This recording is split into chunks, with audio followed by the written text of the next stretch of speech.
Welcome to the Westwood One Tile Global College Basketball Postgame Report. Once again, here's your host, Lance Meadow.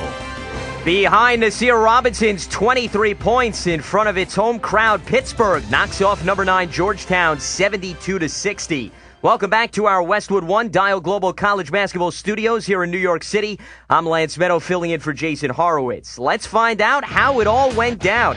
It was a back-and-forth battle for the first 10 minutes. Pittsburgh held a 14-11 lead, and then the Panthers started to pull away. Trey Woodall ignited the fast break to set up Lamar Patterson and Nasir Robinson for back-to-back layups. That made it 23-11, and a few possessions later, Robinson went back to work. Patterson, top of the key, feed it over, ball broken up, but Johnson gets it back. He passes it over to Robinson. Robinson with a turnaround, gets it to go. 8 for Nasir Robinson already.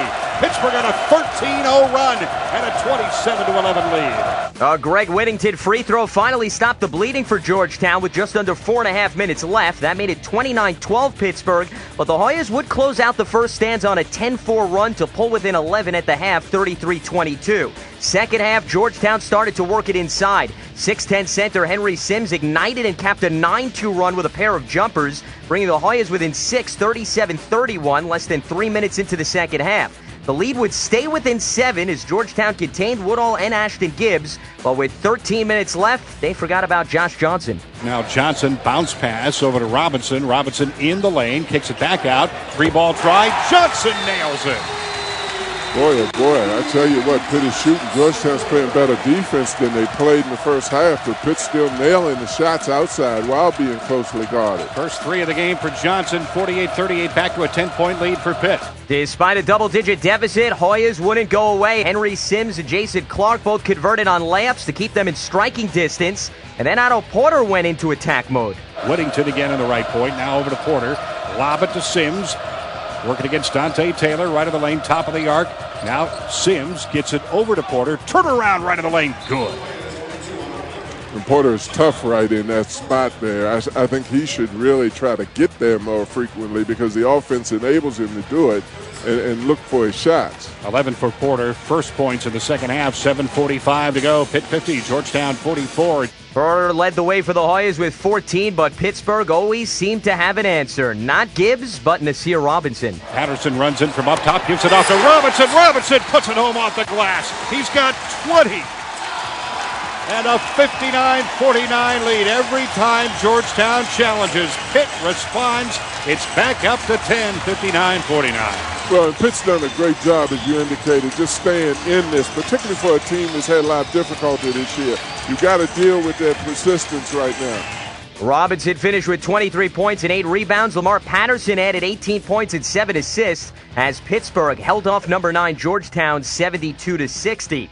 Let's rejoin the two guys who called the action at the Peterson Event Center, John Todges and John Thompson. Guys, it's been a while since the Panthers could say they won back-to-back games. I think it's fair to say Nasir Robinson a big reason why. Welcome back to our Westwood One Dial Global College Basketball Studios here in New York City. Lance Meadow filling in for Jason Horowitz as Pittsburgh knocks off 9th-ranked Georgetown 72-60. Panthers improved to 12-0 all-time at the Peterson Event Center against top 10 opponents. Let's check the rest of the action around the nation, and there were a few upsets. 5th-ranked Kansas fell at Iowa State 72-64. Cyclones' first home win against the ranked team since February 2006. Jayhawks no longer unbeaten in Big 12 play. They also saw their 10-game winning streak come to a halt. Colorado State knocked off number 13 San Diego State 77-60. 3rd-ranked Syracuse, one of the lucky ones. The Orange held off West Virginia 63-61. Mountaineers forward Kevin Jones' three-point attempt at the buzzer was off the mark. Orange improved to 22-1 overall. Center Fab Melo missed his 3rd straight game, reportedly due to an academic issue. Elsewhere in the Big East, Marquette overcame an 18-point deficit to get past Villanova 82-78. Golden Eagles have won 6 in a row, with Georgetown losing. Marquette now in sole possession of 2nd place in the conference. Duke took care of St. John's 83-76. Blue Devils won their 94th straight at home against non-conference opponents. They just had their other lengthy home winning streak snapped at the hands of Florida State. Early first half, Rutgers leads Cincy 15-9. Later, Louisville visits Seton Hall. Number 2, Missouri bounced back from its loss to Oklahoma State, beating Texas Tech 63-50. Tigers improved to 12-0 at home. Baylor held off Texas 76-71. Perry Jones III with a double-double, 20 points, 14 boards. Oklahoma and Kansas State tipping off shortly. SEC top-ranked Kentucky cruised past LSU 74-50. Wildcats on a 12-game rise. Florida topped Mississippi State 69-57.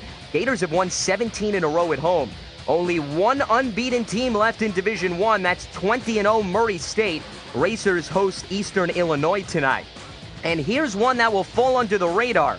Towson snapped a 41-game losing streak with a 66-61 win versus UNC Wilmington. Longest skid in Division I history is over. Well, Pittsburgh already ended its 8-game skid. Panthers now talking winning streak. 2 in a row. Beat Providence Wednesday. Today, as you heard right here on the Westwood One Dial Global Radio Network, a 72-60 win over number 9 Georgetown. Nasir Robinson led the way with 23 points. In association with IMG, you've been listening to Westwood One's coverage of NCAA basketball on the Dial Global Radio Network. Today's broadcast has been brought to you by 5 Hour Energy. You know that 2:30 feeling. You've hit the wall, but you've got to get stuff done. That's the time for 5 Hour Energy. 5 Hour Energy when you got to get stuff done. We'd like to thank our crew, studio producer Mike Samter, studio coordinator Brian Finkelstein, producer-engineer Tim Parker, coordinating producers Larry Costigan and Mike Eby. The executive producer is Howard Deneroff.